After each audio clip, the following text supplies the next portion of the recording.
आज की इस वीडियो में मैं आपको उस कंट्री के बारे में बताने जा रही हूँ जो कि पाकिस्तानी और इंडियंस को 100% वीज़ा देती है। क्योंकि यहाँ पे बहुत ज़्यादा जॉब्स की डिमांड है जहाँ पे पाकिस्तानी और इंडियंस को प्रेफर किया जाता है। इस मुल्क का वीज़ा आपको फ्री में भी मिल सकता है, रिहाइश भी फ्री में मिल सकती है। तो बताऊँगी कि कौन-कौन इसको अप्लाई कर सकता है और इनकी क्या डिमांड्स हैं, क्वालिफ़िकेशन इनको कितनी चाहिए और इनकी सैलरी कितनी होगी और इसके बेनिफिट्स क्या होंगे, क्या फैमिली के साथ यहाँ पे सेटल डाउन हो सकते हैं, ये सब होगी डिटेल इस वीडियो में। अस्सलाम वालेकुम, कैसे आप सब ठीक हैं? उम्मीद है कि अच्छे होंगे। जहाँ भी रहें खुश रहें, अपना और अपने प्यारों का ख्याल रखें। Welcome back to my channel Ruhi Khan official. आज हम एक और यूरोप ही की एक ऐसी कंट्री लेके आए हैं जहाँ पे पाकिस्तान और इंडियंस को बहुत ज़्यादा प्रेफर किया जाता है, यानी कि वीज़े दिए जाते हैं। और इस वक्त भी पाकिस्तानी और इंडियंस की बहुत ज़्यादा तादाद वहाँ पे मौजूद है। ये कंट्री भी यूरोप ही की एक कंट्री है और यहाँ पे जब आपको एक दफ़ा जॉब मिल जाती है तो लाखों में आपकी सैलरी होती है। उसके अलावा प्लस बेनिफिट्स भी बहुत ज़्यादा होते हैं। तो आज की ये वीडियो भी यूरोप की एक ऐसी ही कंट्री के बारे में है और यहाँ पे जॉब्स की बहुत ज़्यादा डिमांड है। और अगर यहाँ की आबादी की बात करूँ तो 3 मिलियन यहाँ की पॉपुलेशन है, लेकिन इसलिए यहाँ पे जॉब्स की बहुत ज़्यादा डिमांड है और ये फिर फॉरेन वर्कर्स को हायर कर रहे हैं।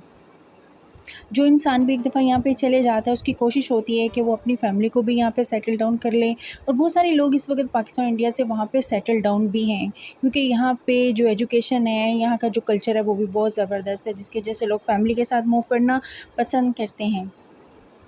लोगों की कोशिश होती है कि वो यूरोप की ऐसी कंट्री में जाए जहाँ का पीआर मिलना भी उनको आसान हो जाए, यानी कि ज़्यादा टफ़ टाइम ना गुजारना पड़े। जबकि अदर यूरोप की कंट्री में 8-8 10-10 साल लग जाते हैं और फिर भी पीआर मिलना मुश्किल हो जाती है। लेकिन इस कंट्री में अगर आपको एक दफ़ा वीज़ा, जॉब और रिहाइश मिल जाती है, फैमिली के साथ सेटल डाउन हो जाते हैं, पीआर भी मिलना आसान है। पीआर मतलब कि परमानेंट रेजिडेंस, यहाँ पे आपको आसानी से मिल जाती है कुछ अरसे के बाद जब आप इसको अप्लाई करते हैं। तो अगर आपको इंग्लिश आती है तो फिर तो बहुत ही अच्छी बात है, ताकि कम्युनिकेशन करना आसान हो जाता है, क्योंकि इस कंट्री के अंदर इंग्लिश भी बहुत ज़्यादा बोली जाती है। और जैसे कि हम आपको हर वीडियो में बताते हैं कि यूरोप की किसी एक कंट्री का भी आपको पासपोर्ट मिल जाता है, नेशनैलिटी मिल जाती है, सिटीज़नशिप मिल जाती है, पीआर मिल जाती है, तो बाकी अदर यूरोप की कंट्री में भी जाना आपके लिए बहुत आसान हो जाता है, वीज़ा फ्री हो जाता है। और अगर यहाँ पे अगर सैलरी की बताऊँ बात, तो सैलरी भी यहाँ पे बहुत ज़्यादा है। यहाँ पे डेली वेजेस भी बहुत ज़्यादा है। आप अपने पैसे यहाँ पे सेविंग भी कर सकते हैं। पाकिस्तान में या इंडिया में आपकी जो फैमिली है उनको अच्छे से तरीके से सपोर्ट कर सकते हैं और अपने भी खर्चे को यहाँ पे आप अफोर्ड कर सकते हैं। जैसे कि आपने थंबनेल से भी देख लिया होगा कि वह आपकी जो रिहाइश है यहाँ पे फ्री है, वीज़ा भी फ्री है, टिकट भी फ्री है अगर आपको ऐसी कोई कंपनी मिल जाती है। यहाँ पे जॉब्स हर तरह की अवेलेबल हैं। यहाँ बताती चलूँ कि क्रिटिकल स्किल कैटेगरी में, जैसे कि मैंने आपको पहले बताया कि ऐसी स्किल है, ऐसी क्वालिफ़िकेशन है कि जिससे उनकी इकोनॉमी को फ़ायदा हो, गवर्नमेंट को उसकी ज़रूरत हो। यहाँ पर सैलरी के अलावा एक्स्ट्रा बोनस भी दिया जाता है अगर क्रिटिकल स्किल वर्कर की जॉब पे जाते हैं तो। चलें अब हम बात कर लेते हैं कि लिथुआनिया में इस वक्त 2024 में किन जॉब्स की डिमांड बहुत ज़्यादा रहती है और हाई पेड जॉब्स क्या हैं लिथुआनिया में। हाई पेड जॉब्स की बात की जाए जिसमें बहुत ज़्यादा सैलरी पे की जाती है, तो जी हाँ, लिथुआनिया में डॉक्टर्स और नर्सेज हो गए आप, और इसके अलावा सॉफ्टवेयर के अंदर और IT स्पेशलिस्ट, मैनेजर, इन लोगों को बहुत ज़्यादा डिमांड है और इनको बहुत ज़्यादा हाई पे किया जाता है अगर यहाँ पर जॉब आपको मिल जाती है। अदरवाइज़ अगर मैं बात करूँ कि यहाँ पर मोस्टली किन जॉब्स की डिमांड रहती है, तो वो मैं आपको बताती जाऊँ कि यहाँ पे truck and passengers transport drivers की बहुत ज़्यादा डिमांड रहती है। अगर आप अपनी कंट्री में भी ये कर चुके हैं, ड्राइविंग, ट्रक ड्राइवर हैं या कैब ड्राइवर हैं आप, तो आप ज़रूर अप्लाई करें, क्योंकि लिथुआनिया एक ऐसी कंट्री है जहाँ ट्रक ड्राइवर्स की जो वैकेंसीज़ हैं हर साल ओपन होती हैं। बहुत ज़्यादा लोग वहाँ पर ट्रक ड्राइविंग करते हैं, ख़ासतौर पर इंडिया, नेपाल, बांग्लादेश से जो लोग जाते हैं वो मोस्टली ड्राइवर्स ही की जॉब के लिए अप्लाई करते हैं। उसके अलावा डॉक्टर्स हैं, वो डिफरेंट डायरेक्शंस के अंदर डॉक्टर्स की भी बहुत ज़्यादा डिमांड्स रहती हैं यहाँ पे। इंजीनियर्स की देखा जाए तो ये भी डिफरेंट डायरेक्शंस में इंजीनियर्स की भी बहुत ज़्यादा डिमांड रहती हैं, कॉरियर्स की भी बहुत ज़्यादा डिमांड रहती हैं। उसके अलावा अगर देखा जाए तो मैनेजर्स, बिजनेस सेक्टर्स में, सेल्स एरिया में, कस्टमर सपोर्ट में भी बहुत ज़्यादा डिमांड रहती है। और इसके अलावा जो है शेफ़, अगर आप कुक हैं, शेफ़ हैं, तो उसकी तो, क्योंकि जो भी कंट्री में विजिटर्स का आना जाना होता है वहाँ पे होते हैं होटल, रेस्टोरेंट्स की एक बड़ी चेन होती है। उस चेन को चलाने के लिए उन्हें हर कंट्रीज़ के टूरिस्ट को वेलकम करना होता है और वेलकम करने के लिए उन्हें वहाँ के खाने और उनकी वहाँ की जो फेवरेट डिशेस के लिए जो है शेफ़ और कुक्स की ज़रूरत होती है। इसी तरह जैसे पाकिस्तानी भी वहाँ पे जब जाते हैं तो जब वो पाकिस्तानी फ़ूड की डिमांड करते हैं तो इस तरह से फिर वो वहाँ से शेफ़ और कुक्स को भी हायर करते हैं। अगर आपने कुछ नहीं किया हुआ तो शेफ़ बन जाएँ या कुक का डिप्लोमा ले लें और एक्सपीरियंस ले लें यहाँ पे किसी रेस्टोरेंट में और फिर अप्लाई करें तो डेफ़िनेटली इनकी डिमांड तो हर वक्त वहाँ पे रहती है और आपको ज़रूर वहाँ से जो है रिस्पॉन्स आएगा। इसके अलावा अगर आप टेलर हैं, अपनी कंट्री में भी टेलरिंग करते हैं और अच्छा खासा आपका एक्सपीरियंस है, लेकिन यहाँ पे चूँकि आपको पता है थर्ड वर्ल्ड कंट्रीज़ में सैलरीज उतनी नहीं होती, इनकम्स उतनी नहीं होती है, तो इसलिए लोग फिर जो टेलर्स होते हैं, एक्सपर्ट्स होते हैं, वो भी इनकी वैकेंसीज़ में जो अप्लाई करते हैं क्योंकि टेलर्स की भी डिमांड रहती है। इसके अलावा जो है वो एग्रीकल्चर के अंदर भी जो है लिथुआनिया में जॉब्स की डिमांड रहती है। अगर आपको इससे रिलेटेड कोई काम आता है तो आप ज़रूर इसमें अप्लाई करें। और इसके अलावा कंस्ट्रक्शन की एक बहुत बड़ी एक इंडस्ट्री होती है यहाँ पे और यहाँ पे भी जॉब्स की डिमांड रहती है।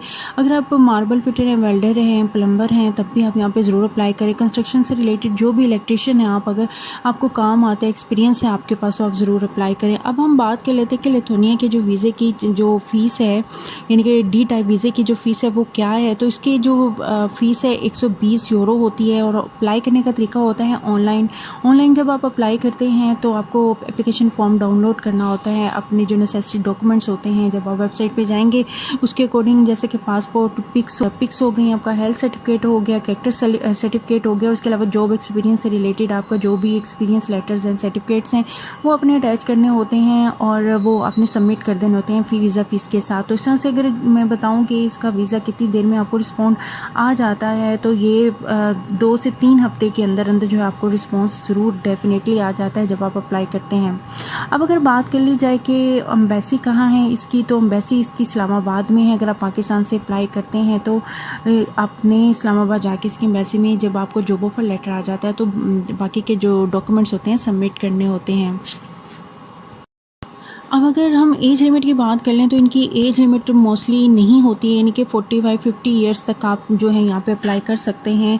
और इनका यही होता है कि बस आपकी हेल्थ अच्छी होनी चाहिए, हेल्थ सर्टिफिकेट आपका होना चाहिए। इनको एजुकेशन और नॉलेज इनके लिए इतनी इंपॉर्टेंट नहीं होती जितनी आपकी हेल्थ इनके लिए इंपॉर्टेंट होती है। अगर आप मेडिकली बिल्कुल फिट हैं तो आप डेफिनेटली अप्लाई ज़रूर करें, आपको ज़रूर प्रेफर किया जाएगा।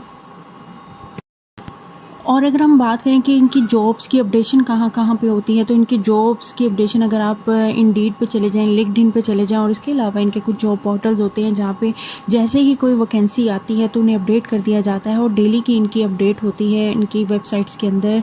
जो भी जॉब्स की डिमांड आती हैं तो आप अगर इनकी वेबसाइट्स को एक दफ़ा लॉगिन कर लें और बुक मार्क कर लें तो आप वहाँ पर देखेंगे कि आप डेली के हिसाब से इनकी जॉब्स को देख सकते हैं। जो कैटेगरी में आपको लगता है कि आपको जॉब अप्लाई करनी चाहिए तो वहाँ के लिए ज़रूर अप्लाई करना चाहिए। और मैं कोशिश करूंगी कि डिस्क्रिप्शन में लिंक भी दे दूं जिस वेबसाइट पे आपने जाके इनकी जॉब्स को देखना है, क्योंकि आजकल तो इनकी जो ड्राइवर्स की जॉब्स हैं, ट्रक ड्राइवर्स, कैब ड्राइवर्स और टैक्सी ड्राइवर्स वगैरह की जॉब्स की डिमांड बहुत ज़्यादा आई हुई है। अगर आप ड्राइवर हैं तो ज़रूर इसको अप्लाई करें, और अगर आपको कोई जाने वाला है और उसको नहीं पता और वो जाना चाहता है तो तब भी उसको ज़रूर रिकमेंड करें, क्योंकि लिथुआनिया में इस वक्त ड्राइवर्स की जो है जॉब्स की डिमांड आई हुई है।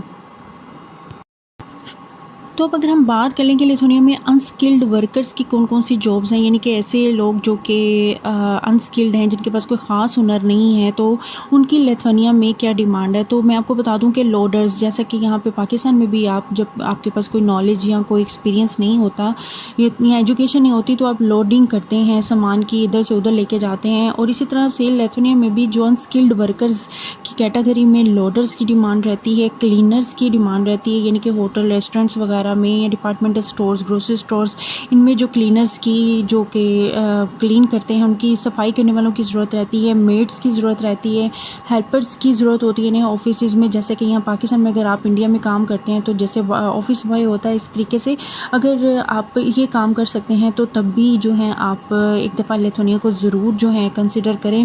होटल्स एंड अदर इस्टेब्लिशमेंट के अंदर भी इनकी ज़रूरत रहती है, और इसके अलावा मैन्युफैक्चरिंग लेबर्स की भी ज़रूरत रहती है, लो स्किल्ड इंजीनियर, कंस्ट्रक्शन वर्कर्स की भी ज़रूरत रहती है यहाँ पर, और उसके अलावा पैकिंग के अंदर भी ज़रूरत रहती है।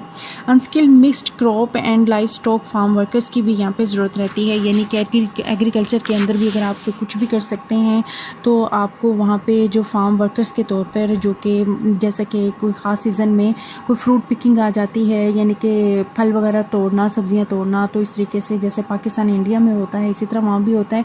अगर आप ये काम भी करना चाहते हैं तो जब इनकी डिमांड्स आती हैं तो आप इनको अप्लाई ज़रूर करें।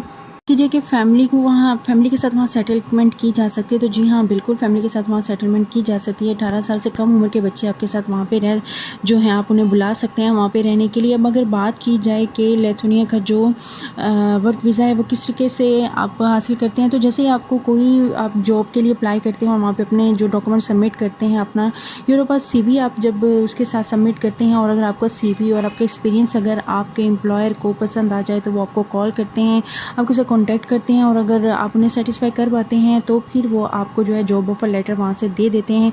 जॉब ऑफ़र लेटर लेके और उसके अलावा आप नेसेसरी डॉक्यूमेंट्स लेके एम्बेसी चले जाते हैं, पाकिस्तान से अप्लाई करें जैसे कि मैंने बताया।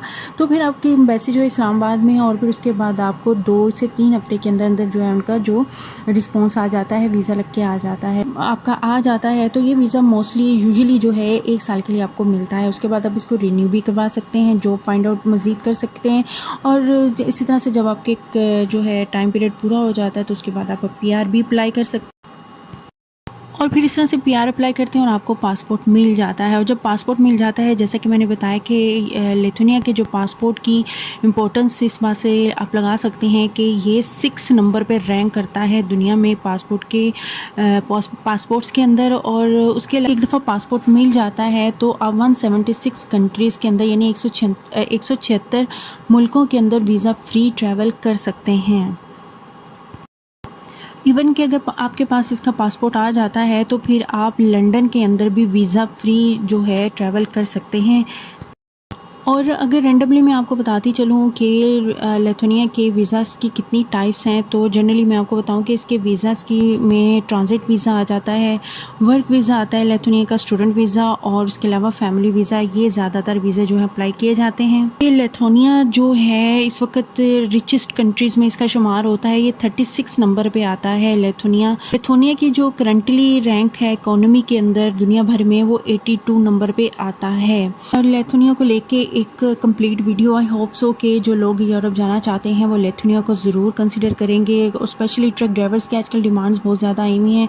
अगर आप अप्लाई करना चाहते हैं तो ये गोल्डन चांस है आपके लिए, ज़रूर अप्लाई करें। और अनस्किल्ड लोग जिनके पास कोई स्किल नहीं है, कोई एजुकेशन नहीं है, वो जो हैं वो एज ए हेल्पर, क्लीनर और इस तरह के कामों में ज़रूर जो है अप्लाई कर सकते हैं। इन कामों के लिए अप्लाई कर सकते हैं लिथुआनिया के लिए।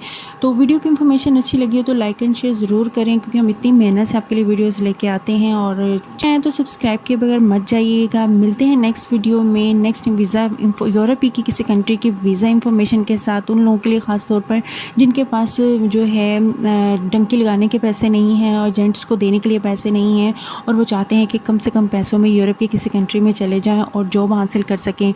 तो हमारी वीज़ा गाइड मोस्टली उन्हीं के लिए हम अपनी वीडियोज़ लेके आते हैं।